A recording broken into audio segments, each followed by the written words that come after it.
வணக்கம். குட்டி பிள்ளைங்களா, நல்லா இருக்கீங்களா? நம்ம இன்னைக்கு என்ன கதை பார்க்க போறோம்னா, முன்னாள் முதலமைச்சர் அறிஞர் அண்ணா அவர்கள் எழுதிய செவ்வாழைங்கிற கதை. செவ்வாழை தெரியுமா? செவ்வாழைப்பழம் சாப்பிட்ருக்கீங்களா? அது ரொம்ப ஸ்ட்ரென்த்தா இருக்கும். நல்லது. நல்ல நோய் எதிர்ப்பு சக்திய குடுக்கும். நல்ல சிவப்பு கலர்ல அதோட தோல் இருக்கும். அந்த செவ்வாழைங்கிற கதைய தான் பார்க்க போறோம். கதைக்கு போலாமா? ஒரு ஊர்ல ஒரு ஏழை விவசாயி இருந்தானாம். அவன் பேரு செங்கோடன். அவங்க ஒய்ஃப் பேர் என்னதுன்னா குப்பி. அவனுக்கு பசங்க, ஒரு பொண்ணு.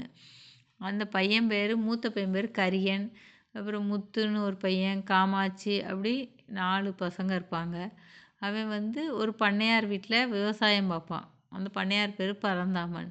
அப்போ என்ன ஆகும் அப்படின்னு சொன்னால், அவன் ஒரு செவ்வாழை மரம் அவங்க வீட்டு கொல்லைப்புறத்தில் ஆசை ஆசையாக வளர்ப்பான். அப்போ அந்த குடும்பமே அந்த பழம் எப்போ கொலை சொல்லுதுன்ட்டு ரொம்ப ஆர்வமாக பாதுகாத்துட்டே இருக்கும். அவன் டெய்லி வேலைக்கு போயிட்டு அந்த செவ்வாழையை ஃபஸ்ட்டு பார்ப்பான் வீட்டுக்கு வந்தோடனே. அவன் குழந்தையில பார்க்கறானோ இல்லையோ, அந்த செவ்வாழை மரத்தை பார்த்து, ஏ குப்பி, ஒழுங்காக தண்ணி ஊற்றுனியா? ஆடு எதுவும் மேய்ஞ்சிராமல் பார்த்துக்கோ. செவ்வாழைப்பழம் அவ்வளோ ருசியாக இருக்கும், நல்ல டேஸ்ட்டாக இருக்கும் அப்படின்னு சொன்னோன்னே, அவங்க பிள்ளைங்கள்லாம் ஆன்னு வாயை பிளந்து, எப்படா அந்த பழம் பழுக்கும், காய் காய்க்கும் அந்த மரம் அப்படின்னு சொல்லி காத்து ஆவலாக இருப்பாங்களாம். டெய்லி டெய்லி அவங்களோட கனவே அந்த செவ்வாழை கொலை தள்ளி எல்லாரும் சாப்பிடணும்னு. உடனே கரியன், அந்த பெரிய பையன் என்ன சொல்லுவானா, ஐ, இந்த பழம் காய்ச்ச உடனே நான் தான் 2 கொலை சாப்பிடுவேன் அப்படின்னு சொல்லுவானாம். உடனே காமாட்சி, அதெல்லாம் கிடையாது, எனக்கு தான் 2, உனக்கு 1 சீப்பு, எனக்கு 2 சீப்பு அப்படின்னு சொல்லுவானாம். முத்து சொல்லுவானா, பார்த்து எல்லாரும் ஏமாந்துருவீங்க, நான் அதை கண்டிப்பாக சாப்பிட்டே ஆவேன் அப்படின்னு சொல்லி இந்த பிள்ளைங்க ஒவ்வொன்றும் சண்டை போட்டு ஜாலியாக பேசிகிட்டு இருப்பான். அவங்க கனவே அந்த செவ்வாழை தான். அப்படி ஸ்கூல் விட்டு வந்தோடனே அப்படி பார்க்குறது, அந்த மரத்தை சுற்றி பார்க்குறது, அந்த இலையை தொட்டு பார்க்குறது, பழம் எப்படின்னே இருக்கும் அப்படின்னு சொல்லி அந்த காமாட்சிலாம் அவங்க அண்ணன்ட்ட கரியன்ட்ட கேட்பாளாம். அவன், ரொம்ப நல்லாயிருக்கும், நம்ம அப்பா அடிக்கடி சொல்லுவார்ல அப்படின்னு சொல்லிட்டு. அந்த டைம் தான் என்ன ஆகும் அப்படின்னு சொன்னால், அவங்க பண்ணையார் பரந்தாமன் தன்னோட மருமக முத்து விஜயாவுக்கு பிறந்த நாள் கொண்டாடணும்னு சொல்லி முடிவு பண்ணியிருப்பாராம். அப்போ இன்னும் 2, 3 நாளில் பிறந்த நாள் வருதாம். அதுக்கு ஏற்பாடெல்லாம் கணக்க பிள்ளை, அவங்க வீட்டு கணக்க பிள்ளைய செய்ய சொல்லுவாராம் சுந்தரம். அந்த கணக்க பிள்ளைகிட்ட அந்த அர்ச்சனைக்கு அம்பிகை கோயிலில் கொடு, அதுக்கு 2 சீப்பு பழம் வாங்கிக்கோ அப்படின்னு சொல்லி சொல்லுவாராம். அதோடனே சரியா அப்படின்னு சொல்லிட்டு அந்த கணக்கு பிள்ளை என்ன செய்வானா, சும்மா இருக்காமல், ஐயா ஐயா, ஒரு கடையிலையும் பழம் நல்லாவே இல்லை, சீப்பு அப்படின்னா, இப்போ என்னடா செய்ய அப்படின்னு சொல்லி கேட்பாராம் பண்ணையார். ஒன்றும் இல்லையா, நம்ம செங்கோடன் வீட்டில் அந்த ஒரு செவ்வாழை நிற்கி, அதில் உள்ள சீப்பு நல்ல குவாலிட்டியாக நல்ல தரமாக இருக்குது, நல்லா காய்ச்சிருக்கு அப்படின்னு சொன்னோடனே, அப்போ அதை பிடுங்கிட்டு வந்துடு அப்படின்றாராம். உடனே அவன் கணக்கு பிள்ளை ஏய் செங்கோடா அப்படின்னு கூப்பிட்டோன்னே, இவன் என்னையான்னு, இல்லை நம்ம ஐயா வீட்டு மருமகளுக்கு பிறந்த நாள் வருது, அதுக்கு 2 சீப்பு வாழைப்பழம் வேணும், அதனால் உன் வீட்டு செவ்வாழை கொய்யை வெட்டி கொண்டு வா அப்படின்னு சொல்லிடுவானாம்.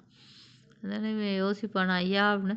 என்ன யோசிக்க, அவர் இப்போ தானே தின்றுருக்க, டெய்லி அவர் வீட்டில் தான் வேலை செய்த, இந்த நன்றி கூட இல்லையே, ஒரு பழம் கேட்டால் தரமாட்டியோ அப்படி இப்படின்னு சொல்லி சொன்னோன்னே, இவனுக்கு உடம்பெல்லாம் கூசிருமா, கண்ணீர் பெருகுமா. ஐயோ, இப்படி ஆசை ஆசையாக வளர்த்துட்டு இப்படி இருக்கே, நம்ம என்ன செய்ய அப்படின்னு சொல்லிட்டு வருவானாம்.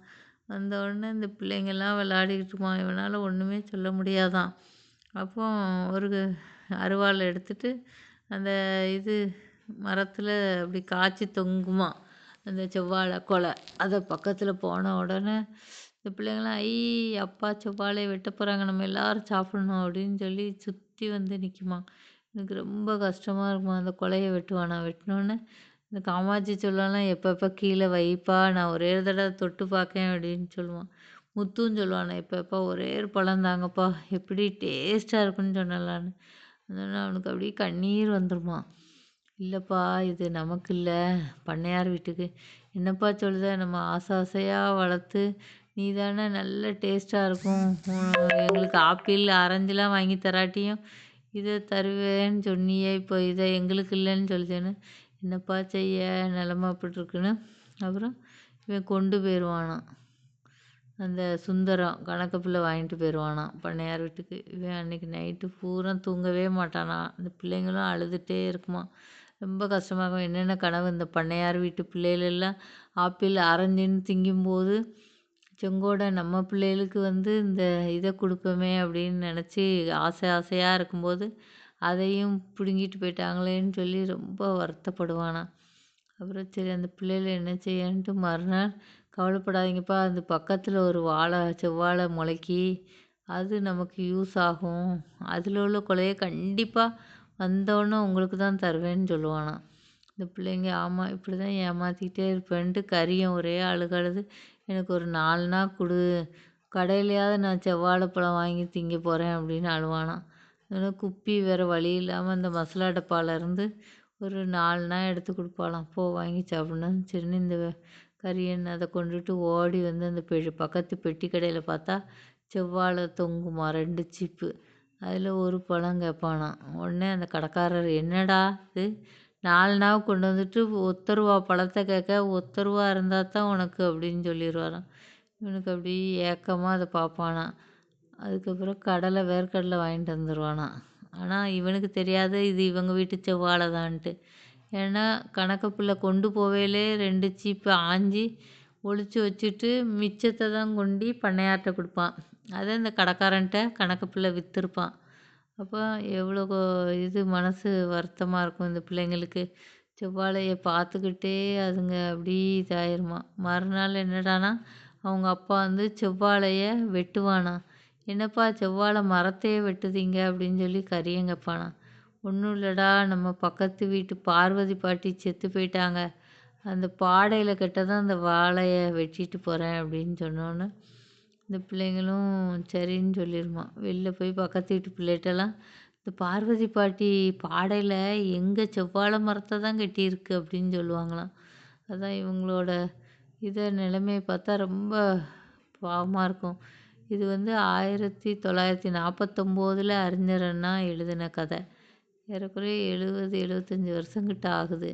ஆனாலும் இதில் என்னன்னா அந்த தொழிலாளர்கள் எப்போதுமே அவங்க உழைப்பை பூரா முதலாளிகள் சுரண்டி சாப்பிட்டுட்டே தான் இருக்காங்க.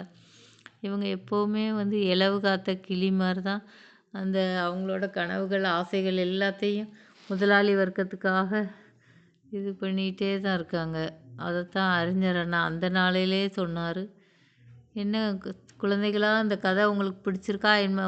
எல்லாரும் செவ்வாழை சாப்பிடும்போதெல்லாம் இந்த அறிஞர் அண்ணாவோட இந்த கதை தான் ஞாபகம் வரணும். குப்பி, செங்கோடன், கரியன், காமாட்சி, முத்துன்னு. சரியா? நம்ம அடுத்த கதையில் சந்திப்போம். வணக்கம். நன்றி.